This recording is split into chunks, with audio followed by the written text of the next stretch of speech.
Hey guys, Rascal here, and today I'm reviewing something a little different today. Well, not too different because I've actually done something similar to this before. I'm reviewing another Disney short called Goliath II, which was made in 1960. Now, the only other short I've ever reviewed on here, besides one from years ago from We Bare Bears, was actually very recently was the Far From the Tree. That was a Disney Plus exclusive. Well, this particular one, Goliath II, was recommended to me by my friend Isaiah Garza. And it took me a little bit to get to it because I had a ton of things to do, and working on Rascal Tales kind of kept me from really watching a lot of the animation videos and shorts that I usually like to do offline.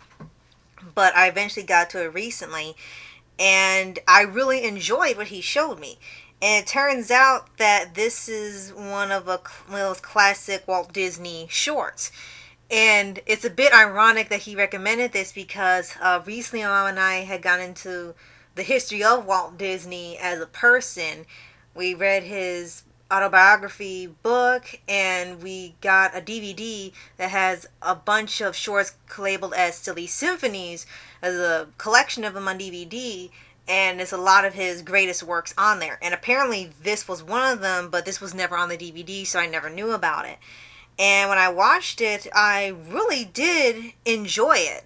I've never seen or heard of this one, but it was really well done. And the whole thing, to give you the gist of what it's about, I think it's based off a storybook they just turned into like a 14 to 15 minute animation, was about this elephant who is smaller than usual elephants, and his father with Goliath I, he's the head of the herd. And for this particular short, the elephants, I guess, regalness or status is based on the size of the elephant themselves or their tusks, and whoever has the biggest one is signified as the leader or a higher rank. And then Goliath II is a smaller than usual elephant, and he wants to be as strong as the dad, but he keeps getting into trouble. He gets hurt easily. He falls into things because he's way smaller than usual. So this kind of irritates his herd, and especially his father, who I kind of noticed in a lot of these shorts when they have the animals. I know they want to get a little bit realistic and to teach the lesson, but the parents kind of like are not too kind to the kids. They turn out different. Like I saw the Ugly Duckling one, and there was a whole thing where the dad duck thought it wasn't his. I'm not kidding you, that was actually a short. But back to this. This was actually pretty interesting to see because the animation style, it was still hand-drawn. It actually looked like the Jungle Book, and a lot of people pointed that out. It looked like the elephants on parade from the original Jungle Book movie, and Goliath looked like the little elephant from there as well. Like maybe this was the prototype for it when inspired it later. And they also have a point in there where... Actually, no, I'm sorry, not one point. It's the entire thing is actually narrated by Sterling Holloway, who I actually remember and recognize. If I'm correct, now feel free to correct me in the comments, I don't mind. Sterling Holloway, I believe, played the role of Aunt Clara in the Bewitched TV series. Yes, I've seen that show thanks to one of my grandparents, really loved it, so I recognize the voice immediately, if that's who she is. And I really like the tone that it has, because the Silly Symphonies that are usually shown, whether they're short or long, usually show a bit of a underdog, or the least likely to succeed type animal or character ends up being the hero of the story and gets a happy ending. And it's no different here. I don't want to spoil the whole thing. It's from 1960s. There's really no point in saying no spoilers. But if in case you are really interested in scenes you don't want and you've never read the book, then I won't tell you the ending. There is a point in there I do like where there's a mouse that comes in, and it sort of also reminded me of Dumbo. But instead of Goliath becoming friends with the mouse is just a jerk. He's a bully, and he's not afraid of the elephants because the elephants are scared of him, so he kind of like marks his territory in the jungle and loves to scare the elephants. And it's ironic that they're really scared of this itty-bitty creature. And then when he comes up against Goliath and they're about the same size, the mouse is like pissed off because he's not scared of him running away, and they're not really shy about showing things getting hurt. It's not animal abuse because they're kind of hurting each other, so you can't say that, but they come pretty close to it because the mouse just starts beating the heck out of him, and it's sort of funny and sort of sad because just like, what, the mouse is even doing stuff to him? How is this possible? But with the rest of the short, like I said, I won't spoil the ending. I just tell you it's a happy ending. I do like you get a lot of character growth and characterization within the short itself. Like Goliath, you know, he wants to be big and strong and mighty and do dangerous things, but his height is a big problem in this. His mother wants to protect him, and she doesn't mind that he's smaller than usual. She still loves him, but she is beginning to get annoyed with the fact he's constantly getting into danger, almost getting eaten by a tiger or crocodile, which is a running gag within the short itself. They're constantly waiting for him to be alone so they can eat him. And seeing the tiger looks really skinny, I'm guessing he hasn't had a meal in probably months, so I guess he's desperate.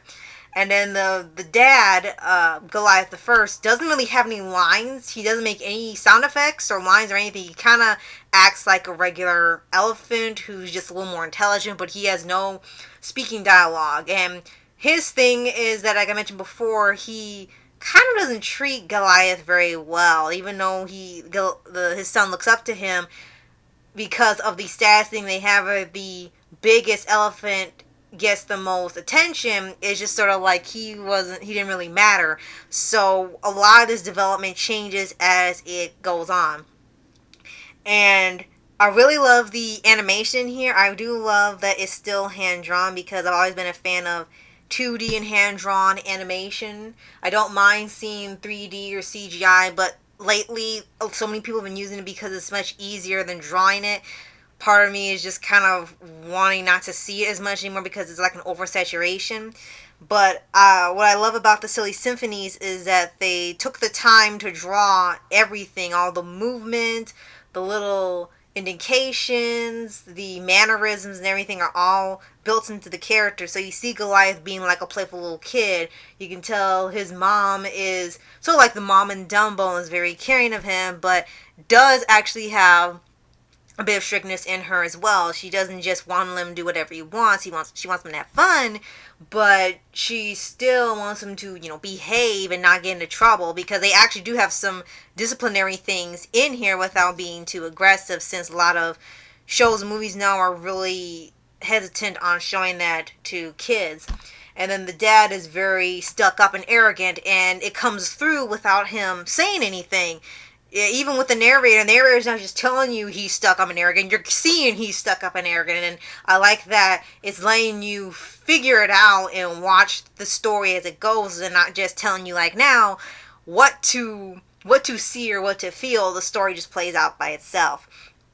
And I'm really grateful to Isaiah for showing me this.